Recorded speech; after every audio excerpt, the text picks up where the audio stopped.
আমি আমার একজন মুসলিম ভাইয়ের কথা বলতে এসেছি।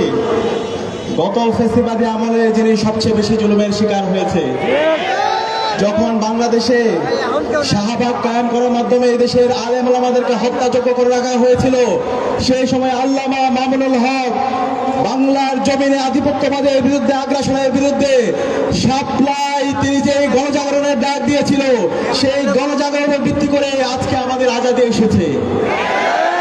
আমরা আমার এই মজলুম ভাইকে আগামী 12 ফেব্রুয়ারি বেলার বিপ্লবের মাধ্যমে কি বিজয় করতে পারবো ইনশাআল্লাহ।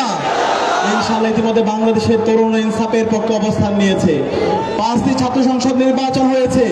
প্রতিটি ক্যাম্পাস ইতিমধ্যে বাংলাদেশের 4 কোটি তরুণ ইনসাফের পক্ষে অবস্থান নিয়েছে। আগামী 12 ফেব্রুয়ারি যে নির্বাচন হবে, সেই নির্বাচনে ঐক্যবদ্ধ বাংলাদেশের পক্ষে, রিকশার পক্ষে গণজোয়ার হবে ইনশাআল্লাহ। আমরা একই সাথে বলতে চাই, আজকে এই গণজোয়ারে ভীত হয়ে একটা পক্ষ পিছন দিক দিয়ে ক্ষমতা আসার চেষ্টা করছে। আমরা সাবধান করছি, পেছন দিক দিয়ে যদি কেউ ক্ষমতা আসতে চায়, ইলেকশন ইঞ্জিনিয়ারিং করে কেউ যদি ক্ষমতা আসতে চায়, বাংলাদেশে ফ্যাসিবাদের যে পরিণতি হয়েছিল তার চাইতে খারাপ পরিণতি আপনাদের হবে। নির্বাচন কমিশন, আমরা আপনাদেরকে সতর্ক করছি, গতকালকে যে প্রজ্ঞাপন দিয়েছেন সেটা বাতিল করেন। 400 গজের মধ্যে নাকি ক্যামেরা নিয়ে যাওয়া যাবে না।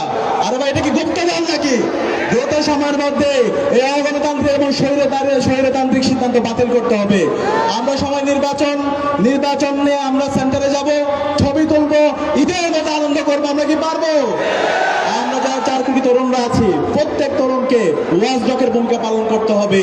কেউ যদি এই কেন্দ্র দখল করার চেষ্টা করে, কেউ যদি এই ভোট কেন্দ্র দখলের চেষ্টা করে, কেউ যদি কারচুপি করার চেষ্টা করে, বাংলাদেশে আবার জুলাই নেমে আসবে। সুতরাং তরুণদেরকে বলবো, আমরা ঐক্যবদ্ধ আছি। জুলাই প্রজন্মকে বলবো, আবার ঐক্যবদ্ধ হতে হবে, প্রতিটি কেন্দ্র পাহারা দিতে হবে। আমরা কি পারবো ইনশাআল্লাহ? ইনশাআল্লাহ। সর্বশেষ বলবো, আমাদের আল্লামা মামুনুল হককে ব্যাপক ব্যবধানে বিজয় করতে হবে। আমরা কি পারবো? আমাদের সবার কোনো মার্কা আছে? জুলাই প্রজন্মের কোনো মার্কা আছে? আল্লামা মামুনুল হকের কোনো মার্কা আছে? ডাক্তার শফিকুর রহমানের কোনো মার্কা আছে? নাহিদ ইসলামের কোনো মার্কা আছে?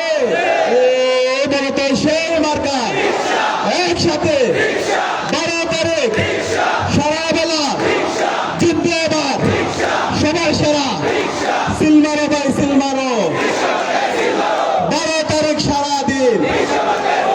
সর্বশেষ রিকশায় সিলমারের পাশাপাশি আমরা গণভোটে হ্যাঁ দিব। গণভোটে হ্যাঁ মানে হলো আজাদি, হ্যাঁ মানে হলো ইনসাফ, হ্যাঁ মানে হলো শহীদ উসমান হাদি হত্যার বিচার। তাহলে আমরা গণভোটে হ্যাঁ পাবো তো ইনশাআল্লাহ। দ্বিতীয় ভোট, দ্বিতীয় সিল পড়বে ইনসাফের পক্ষে, রিকশার পক্ষে, শাপলা গণের পক্ষে, গণজোয়ার এবং আমাদের দাঁড়িপাল্লার পক্ষে, ইগলের পক্ষে। আমরা পারবো তো ইনশাআল্লাহ। ইনশাআল্লাহ। ইনকিলাব জিন্দাবাদ।